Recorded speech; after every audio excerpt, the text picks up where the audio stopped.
We're here at Future Utilities. I'm here with Jonathan Morris. He's from the London Borough of Tower Hamlets. That's right.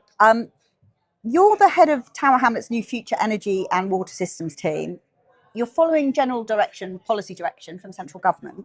How are you looking to deliver on that for the energy transition?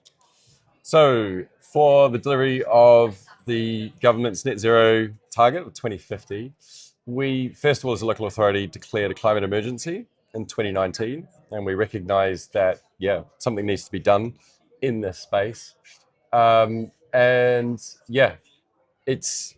It's I think, absolutely imperative that you have local authorities playing a really leading role in this space, because if it's just left to central government, sure, they set the policy direction, which is fantastic. And in a way, they give us, many of the tools that we're able to use to deliver on net zero. But, we're at the coalface, and we are on the ground of, overseeing what needs to actually happen in order to be able to decarbonize our boroughs and all the buildings that sit within it. So we have developed a local area energy plan, which sets out a pathway for delivering net zero. Actually, by 2045, we've set our own net zero target. So that will set out a pathway for delivering net zero carbon emissions. It will set out what technologies we need to be using. It will set out exactly where all of the different types of interventions need to happen within our borough and the scale at which they need to happen. And also, importantly, when they need to happen, so that we can track, on the direction of travel that we need to be on to get to 2045. So the local area energy plan effectively looks at the whole of the energy system.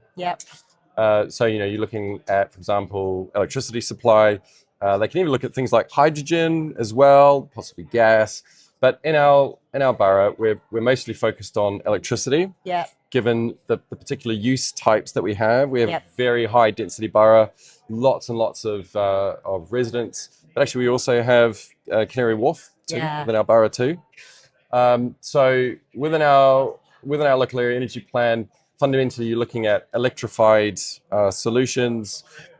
Yes, air source heat pumps will play a part, but fundamentally, we are really, really well suited for the delivery of heat networks, which also use some electricity, but not as much as what air source heat pumps do. And then, of course, there'll be solar PV capacity, electric vehicle charging points, et cetera, et cetera.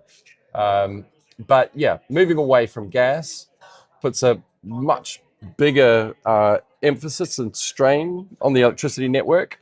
So there's going to need to be reinforcement of that electricity network, not just in terms of generation, elsewhere across the country, but also in terms of reinforcing the transmission network and the local distribution network too. So obviously you've put in place this plan. What has the process taught you about the gap between strategic planning and actual delivery? When so many of those projects you talked about, heat networks and what have you, you're not going to be delivering those yourselves. How are you managing that process? Yeah, it's a really, really good question. And it is one that I think local authorities are really trying to get to grips with these days. And I think the first thing we've recognized as a local authority is that we actually need to be playing an active role in delivery. And so what that means is having an in-house resource with some in-house expertise that can actually be represented and sitting at the table of discussion between utility providers and all other stakeholders, residents, etc., to ensure that all of these interventions that are identified in the local area energy plan happen. Indeed, a lot of these interventions will actually sit outside the control of the council.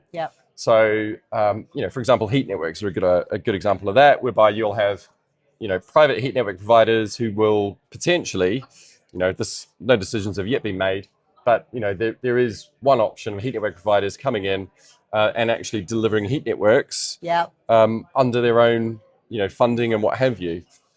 But we really are the only entity at this scale that can best represent the public's interests. No other stakeholder in the system of stakeholders for delivering net zero at a local level can really represent the public's interest.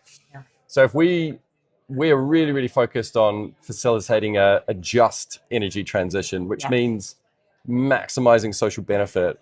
And again, if you don't have somebody that's leading and advocating for that, then the likelihood of that happening is less. Yeah.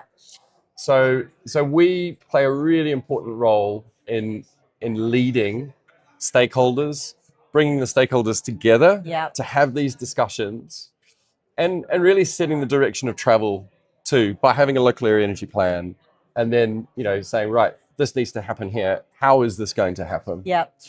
And I think having that sort of convening power again, I think uniquely sits with local authorities too. Yeah. Because we obviously don't just have access to all the private sector entities, but we are able to engage the politicians. Yeah. They obviously represent the end users or the residents. We are able to obviously directly engage with residents as well. Yeah. To ensure that these new energy systems are best planned, delivered, and designed to meet their needs. Yeah. So yeah, I think local authorities are really key in this, and we need to be playing an active role, as I've described. Brilliant. Thank you very much. Great. Thank you, Joanne.